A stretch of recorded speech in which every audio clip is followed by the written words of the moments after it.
بسم اللہ الرحمن الرحیم۔ تو میں آپ کے سامنے یہ عرض کر رہا تھا بدعت کے بارے میں۔ تو یہ ایک اصول یاد رکھیں کہ نبی کریم سردار دو جہاں صلی اللہ علیہ وسلم کا کوئی پہلو بھی مخفی نہیں ہے۔ یہاں تک کہ آپ صلی اللہ علیہ وسلم کا اٹھنا، بیٹھنا، حرکت کرنا، یہاں تک کہ آپ صلی اللہ علیہ وسلم جو تھوک پھینکتے تھے وہ بھی صحابہ اکرام ہاتھوں پہ لیتے تھے، اور اس کا ذکر بھی حدیث میں ملتا ہے۔ اور بسا اوقات کس جگہ آپ ویسے اپنے عادت کے مطابق بیٹھے، صحابہ بھی اس طرح بیٹھتے تھے، نہ کہ یہ شریعت کو حکم نہیں ہے، سنت نہیں ہے، کچھ نہیں، اتنی تابعداری۔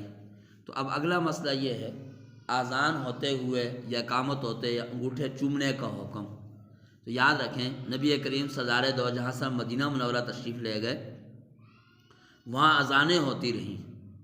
ان جو مؤذن اذان دیتے تھے 4 مختلف ملکوں میں، مکہ میں، مدینہ میں، کوفہ میں وغیرہ، بصرہ میں، ان کے نام موجود ہیں حدیث میں کہ یہ اذان دیتے تھے۔ اور اذان ساری ہمارے پاس فقہ میں، حدیث میں وہ اذان کا باقاعدہ باب موجود ہے، باب الاذان، حدیث کی ہر کتاب میں موجود ہے، فقہ کی ہر کتاب میں موجود ہے۔ تو لیکن وہاں انگوٹھے چومنے کا کہیں بھی ذکر نہیں ہے۔ اور یہ ایسا مسئلہ ہے، دیکھو دن میں 5 مرتبہ اذان ہوتی ہے، اگر انگوٹھے چومنے کا کوئی ثبوت ہوتا تو اس کو نقل کرنے والا 1 صحابی، 2 صحابی، 3 صحابہ نہ ہوتے، اس کو نقل کرنے والے 1,24,000 صحابہ اکرام ہوتے۔ وجہ کہ یہ صحابہ اکرام رضوان اجمعین سارے نماز پڑھتے تھے، اور صحابہ اکرام کی شان یہ ہے کہ وہ اکثر صحابہ اذان سے پہلے مسجد میں جاتے تھے۔ تو ہر صحابی نقل کرتا کہ یہ میں نے دیکھا ہے کہ جب اذان ہوتی تو اللہ کے نبی انگوٹھے چومتے تھے، فلاں صحابی کو میں نے دیکھا انگوٹھے چومتے ہوئے، پھر میں نے چومے، نقل کرتا، لیکن کہیں منقول نہیں ہے۔ صرف موضوع روایت سے کہتے ہیں جس کو ہم اپنی زبان میں من گڑت کہتے ہیں، کہ یہ بات من گڑت ہے، اپنے سے بنائی ہوئی ہے۔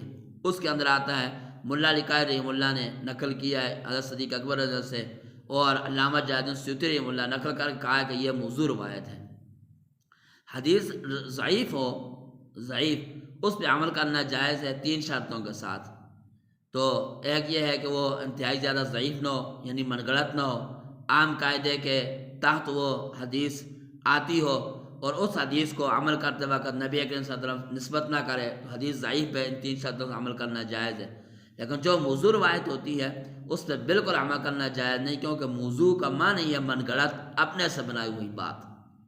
تو اس لیے یہ جو روایتیں منقول بھی ہیں 1-2، تو وہ محدثین نے جو کتابیں لکھی ہیں اور ان کا نام ہی موضوعات وغیرہ ایسے نام رکھیں کتابوں کے، ان کے اندر لکھ دیا ہے کہ یہ حدیثیں موضوع ہیں۔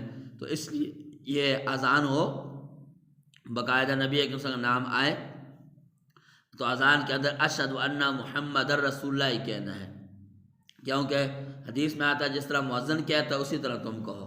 اور اقامت میں بھی اس طرح ہی ہے کہ جب مؤذن یہ کہے اشہد ان محمد رسول اللہ، تو تم بھی کہو اشہد ان محمد رسول اللہ۔ اس طرح اقامت میں جب وہ کہ اشہد ان محمد رسول اللہ، تو آپ بھی یہی کہو۔